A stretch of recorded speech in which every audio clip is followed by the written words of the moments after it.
perkenalkan saya Agnesia Hartini SH LLM. Saya dosen tetap program studi pendidikan Pancasila dan Kewarganegaraan pada STKIP Persada Katulistiwa Sintang. Rumpun keilmuan yang saya ampu adalah mata kuliah di bidang hukum pidana. Hari ini saya akan menyampaikan teknik pengajaran saya dengan menggunakan metode DEA, Delivery, Interaction, dan Assessment. Pada mata kuliah ini, yaitu hukum pidana, memiliki bobot 2 SKS. Sebelum menjelaskan teknik pengajaran saya akan menjelaskan deskripsi singkat pengajaran yang akan saya lakukan terlebih dahulu. Mata kuliah ini membahas tentang hakikat ruang lingkup hukum, pengertian hukum pidana, sejarah hukum pidana, tujuan dan fungsi hukum pidana, sumber hukum pidana, asas-asas hukum pidana, kedudukan hukum pidana, hukum adat dan hukum perdata, alur dalam peradilan pidana, perbedaan antara tersangka, terdakwa, dan terpidana, hak-hak tersangka dan terdakwa, alasan penghapusan pidana, serta praktek simulasi persidangan peradilan pidana. Adapun tujuan pembelajaran adalah yang pertama, mahasiswa mampu menjelaskan hakikat ruang lingkup hukum. Yang kedua, mahasiswa dapat menjelaskan unsur-unsur hukum. Yang ketiga, mahasiswa dapat menjelaskan pengertian hukum pidana. Yang keempat, mahasiswa dapat memahami sejarah hukum pidana. Yang kelima, mahasiswa dapat memahami tujuan dan fungsi hukum pidana. Yang keenam, mahasiswa dapat menjelaskan asas-asas hukum pidana. Yang ketujuh, mahasiswa dapat menjelaskan sumber-sumber hukum pidana. Yang kedelapan, mahasiswa dapat mengidentifikasi hubungan hukum pidana, hukum adat, dan hukum perdata. Yang kesembilan, mahasiswa dapat mempraktekkan persidangan peradilan pidana. Berikut saya akan menjelaskan 9 materi dalam pertemuan 4 kali pertemuan pada mata kuliah hukum pidana. Di antaranya yang pertama, ruang lingkup hukum. Yang kedua, unsur-unsur hukum. Yang ketiga, pengertian hukum pidana. Yang keempat, sejarah hukum pidana. Yang kelima, asas-asas hukum pidana. Yang keenam, sumber hukum pidana. Yang ketujuh, hubungan hukum pidana, hukum adat, dan hukum perdata. Yang kedelapan, mempraktekkan simulasi persidangan peradilan pidana. Yang kesembilan, persidangan peradilan pidana. Setelah mengetahui secara singkat gambaran mata kuliah hukum pidana, saya akan menjelaskan teknik pengajaran saya dengan menggunakan metode DEA. Metode yang pertama adalah delivery. Saya akan menjelaskan perkuliahan kepada mahasiswa dengan menggunakan 2 cara. Yang pertama, textbook. Textbook yang saya gunakan adalah karangan Andi Hamzah, Hukum Pidana Indonesia, karangan Edi Hiraitz, Hukum Pidana, dan Kitab Undang-Undang Hukum Pidana. Textbook ini adalah textbook wajib yang saya gunakan. Kedua, pembahasan tentang studi kasus. Dalam hal ini, saya meminta kepada setiap mahasiswa untuk melakukan penyelesaian studi kasus pada kasus-kasus pidana setiap pertemuan dan dibuat dalam bentuk rangkuman, beserta argumen setiap mahasiswa dalam kelompok kecil.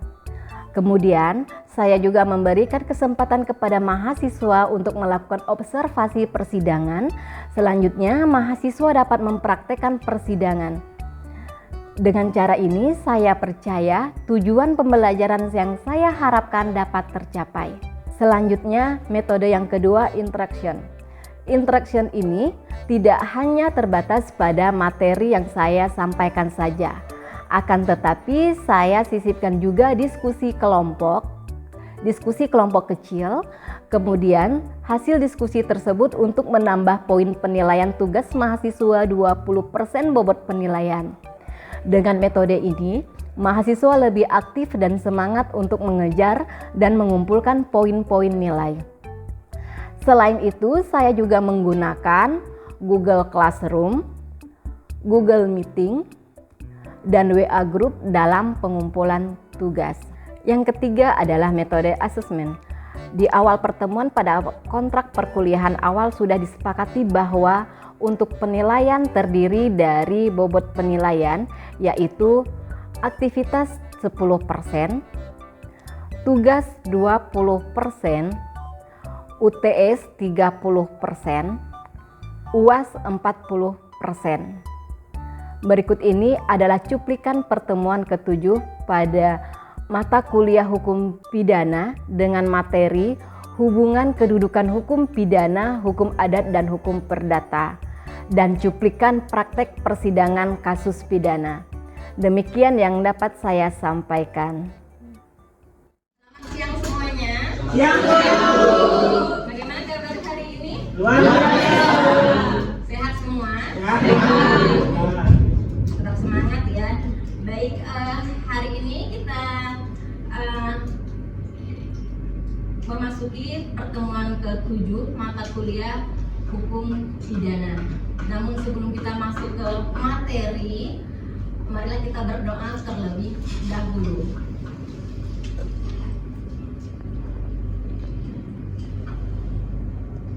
Berdoa selesai.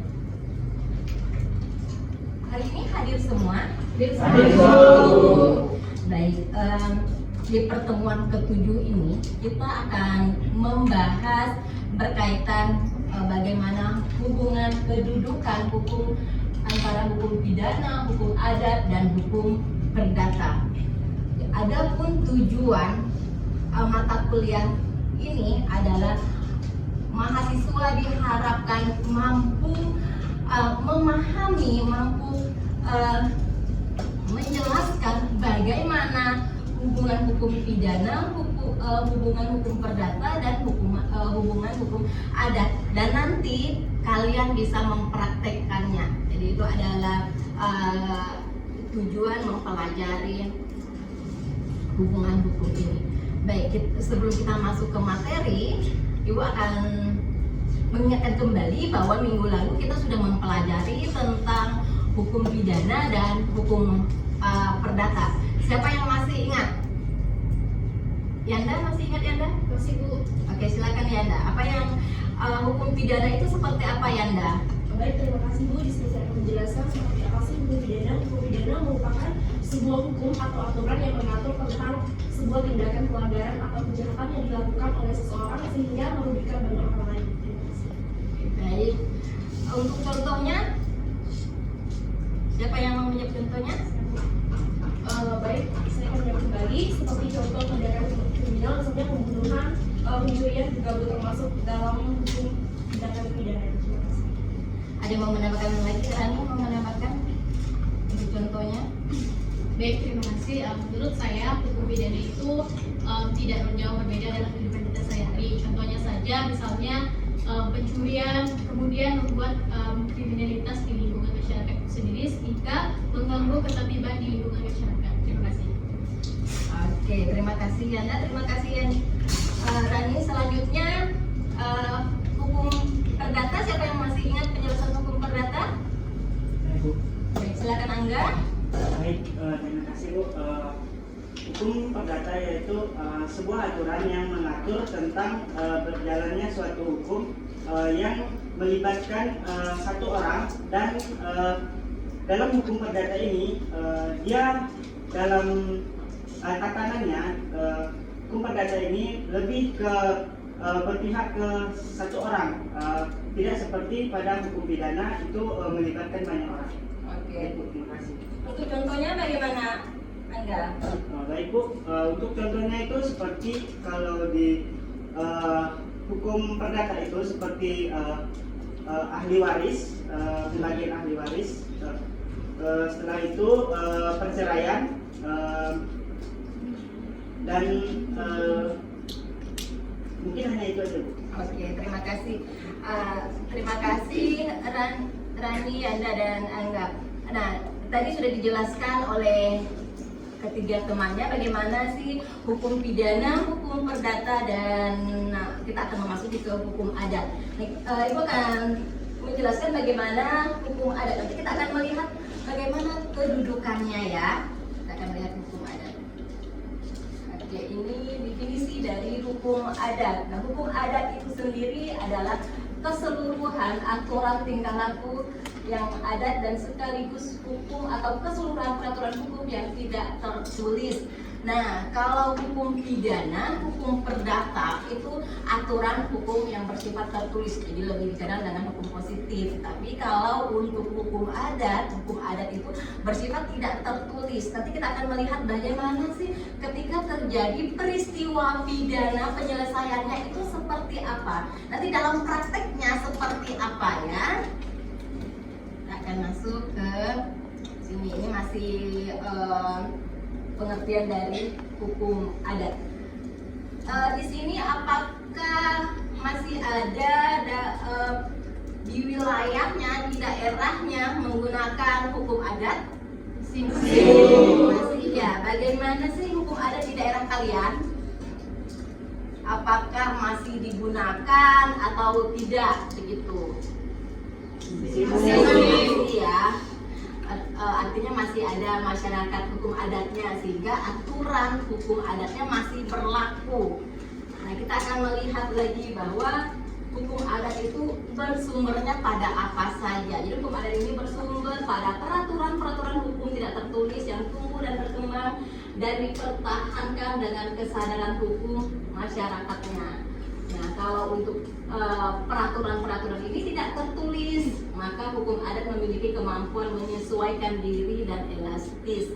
Nah, jadi hukum adat ini karena tidak tertulis, jadi dia bisa menyesuaikan diri. Tapi nanti kita akan melihat ini ya kedudukannya.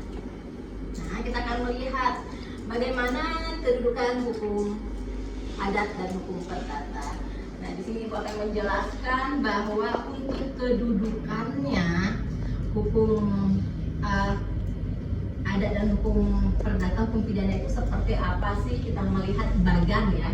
Di sini Ibu akan menjelaskan bagan berkaitan hubungan hukumnya. Jadi ada Undang-Undang Dasar 1945 ini sebagai payung hukum. Jadi dalam Undang-Undang Dasar 1945 itu ada ada hukum tertulis dan hukum tidak tertulis. Nah, kalau hukum tertulis ini aturan yang mana? Hukum pidana. Hukum pidana dan hukum perdata adalah semua aturan yang bersifat tertulis. Nah, kalau untuk hukum yang tidak tertulis, adat dan kebiasaan. Nah, kalau misalnya dilihat apakah bagaimana kedudukan dari hukum pidana, hukum perdata, dan hukum adat, kita bisa melihat apakah ini bagannya sama rata? Artinya kedudukannya sama ya.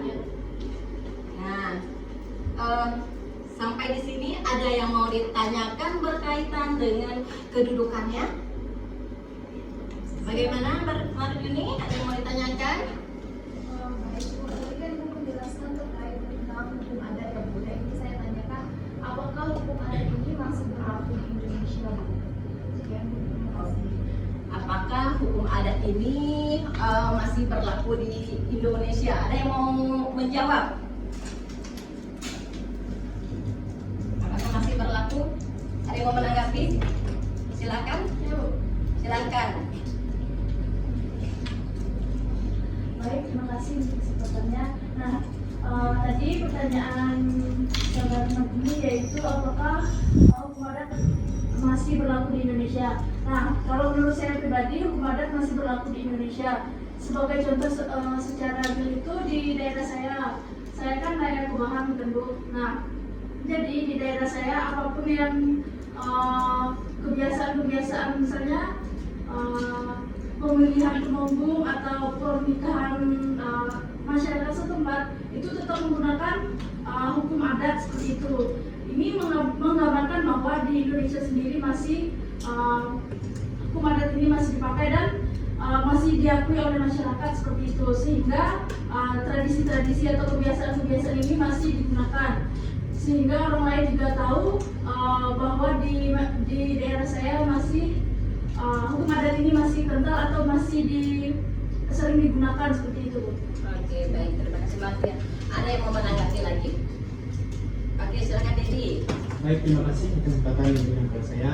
Di sini pertanyaan tadi bahwa apakah hukum adat itu masih berlaku di Indonesia? Kalau kita tahu di setiap wilayah itu pasti mempunyai daerahnya masing-masing. Di sini kita mencontohkan di daerah saya dan di daerah Helmi misalnya. Itu adatnya berbeda-beda. Jadi ketika kita melakukan suatu hal yang tidak baik di desa tersebut atau suatu daerah tersebut, maka yang akan diberlakukan pertama kali itu adalah hukum adatnya. Itu yang pertama kali kita lihat. Jadi menurut saya dari berbagai daerah pun pasti juga ada aturan adat masing-masing di daerahnya tersebut. Mungkin sekian. Terima kasih. Oke, baik, terima kasih Dedi. Nah, berkaitan bagaimana kedudukan hukum adat di Indonesia.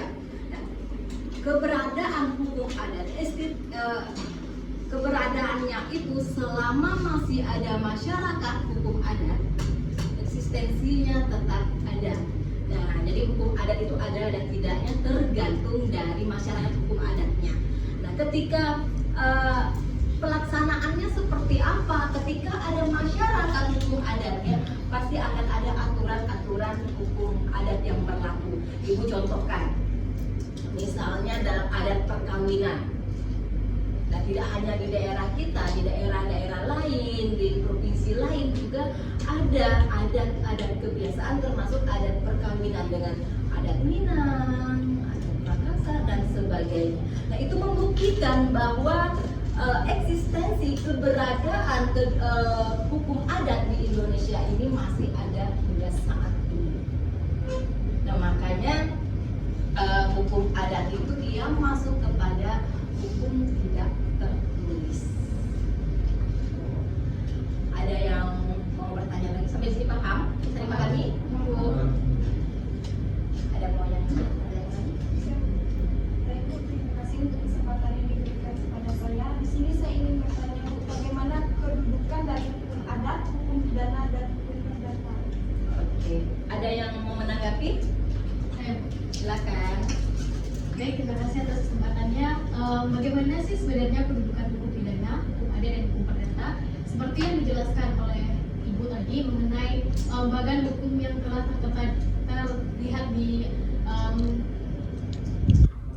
terlihat di depan bahwa ada bagan yang Undang-Undang 1945 yaitu sebagai payung hukum atau landasan hukum tertinggi. Jadi semua aturan hukum itu berpegang pada Undang-Undang 1945. Nah, kemudian dibagi lagi menjadi dua, yaitu hukum tertulis dan hukum tidak tertulis. Nah, kedudukannya di mana? Hukum perdata dan hukum pidana itu kedudukannya adalah hukum tertulis, dan hukum adat itu hukum yang tidak tertulis, dan akan menyesuaikan lagi yaitu hukum-hukum yang lainnya yang berbentuk tertulis ataupun yang secara lisan. Ada yang mau menanggapi lagi? Silakan yang mau menanggapi. Tadi sudah sedikit ada gambaran ya bagaimana sih kedudukan hukum pidana, hukum adat dan hukum perdata. Jadi bagiannya seperti ini. Ada Undang-Undang Dasar 1945 sebagai payung hukumnya. Nah, payung hukum ini ada hukum tertulis dan hukum tidak tertulis.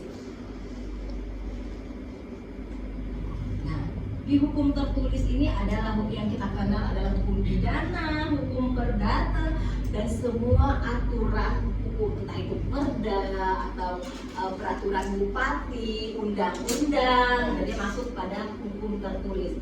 Nah, hukum tidak tertulis itu seperti apa? Itulah hukum adat. Jadi hukum adat itu adalah hukum yang tidak tertulis, tetapi aturan hukumnya tetap kita jalankan.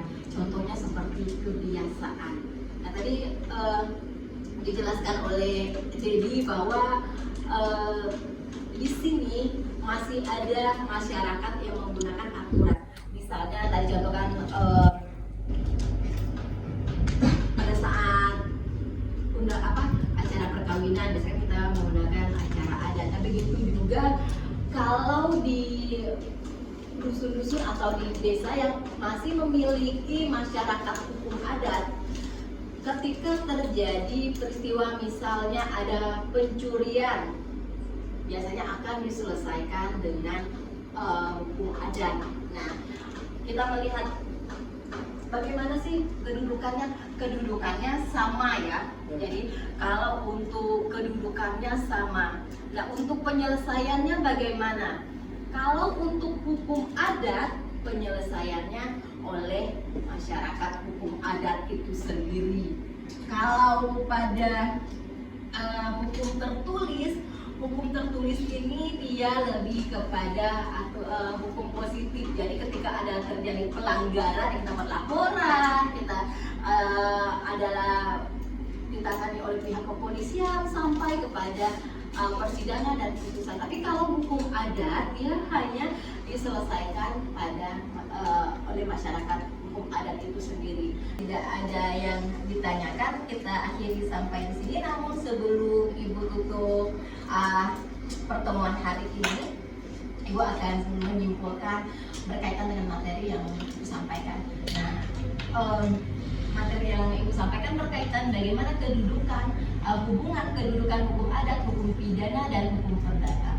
Kalau kita mengkaji dari payung hukumnya, di situ ada Undang-Undang Dasar 1945 sebagai payung hukum itu membagi ada hukum tertulis dan tidak tertulis.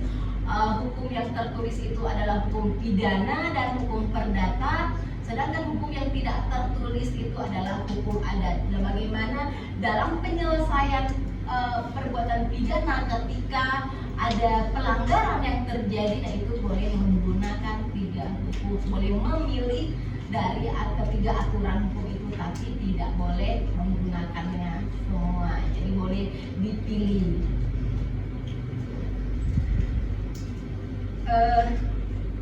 Sebelum Ibu tutup, Ibu akan membagikan ini untuk evaluasinya. Kalian boleh kumpulkan di pertemuan minggu depan ya. Jadi dikumpulkan di pertemuan minggu depan.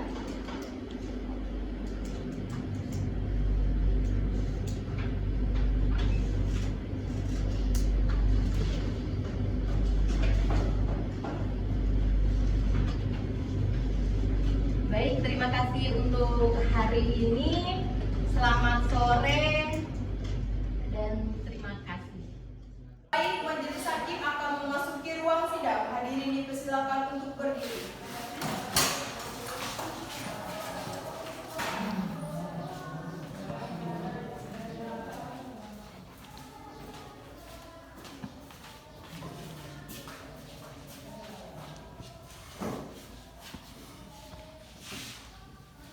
Hadirin dipersilakan duduk kembali. Sidang Pengadilan Negeri Sintang memeriksa perkara nomor register perkara 38 versus strip LH _2022 Pengadilan Negeri Sintang atas nama terdakwa Edo Abdullah pada hari Senin 10 Januari 2022 dinyatakan terbuka dan terbuka untuk umum. Apakah jaksa penuntut umum siap mengikuti persidangan? Siap, Yang Mulia. Apakah penasehat hukum siap mengikuti persidangan? Siap, Yang Mulia. Jaksa penuntut umum, apakah terdakwa ditahan? Ya, ditahan, Yang Mulia. Kepada juru panggil, silakan menghadirkan terdakwa ke ruangan sidang dengan keadaan bebas.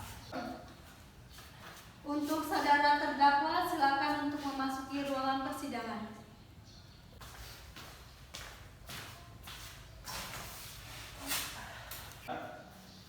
Apakah saudara dalam keadaan sehat dan siap mengikuti persidangan pada hari ini? Ya, saya dalam keadaan sehat, Yang Mulia, dan siap mengikuti sidang pada pagi hari ini. Apakah saudara bisa berbahasa Indonesia dengan baik? Ya, saya bisa berbahasa Indonesia dengan baik, Yang Mulia. Pada penasehat hukum, apakah saudara benar-benar penasehat hukum terdakwa? Ya, Yang Mulia. Silakan membaca surat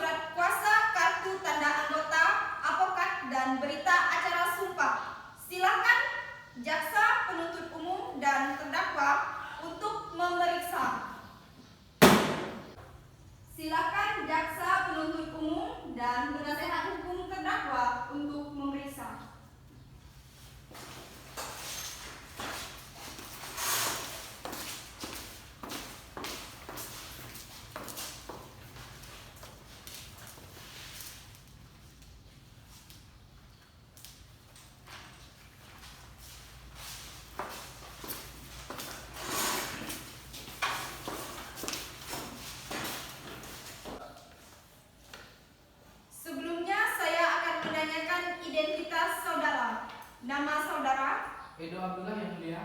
tempat saudara, Banding yang mulia. tanggal lahir saudara, 22 Februari 1993 yang mulia. kebangsaan saudara, Indonesia yang mulia. tempat tinggal saudara, Di Jalan Pertamina Sengkuang kilometer 4 yang mulia. agama saudara, Agama Islam yang mulia. pekerjaan saudara. Wira swasta yang mulia. Baik, apakah saudara siap mengikuti persidangan pada hari ini? Ya, yang mulia, saya siap mengikuti persidangan pada pagi hari ini. Baiklah, sidang akan dilanjutkan dengan agenda pembacaan surat dakwaan oleh jaksa penuntut umum. Apakah saudara penasehat hukum sudah memeriksa surat salinan tuduhan? Iya, sudah Yang Mulia. Apakah jaksa penuntut umum sudah siap? Siap Yang Mulia. Alat bukti apa yang akan diajukan? Baik Yang Mulia, alat bukti yang akan diajukan berupa CCTV, sidik jari, benda kumpul, serta pakaian korban. Silakan maju ke depan. Silakan maju ke depan.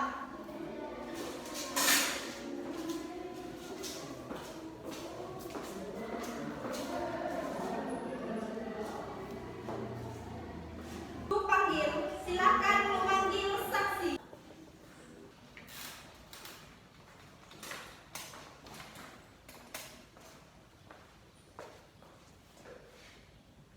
Atas pembelaan dari penasehat hukum, maka sidang selanjutnya akan majelis hakim putuskan. Majelis hakim memutuskan keputusan tersebut akan dibacakan pada Senin 24 Januari 2022. Sidang lanjutan dengan nomor register perkara 38-LH-2022 Pengadilan Negeri Sintang atas nama terdakwa Edo Abdullah dinyatakan terbuka dan terbuka untuk umum. Hukum penjara seumur hidup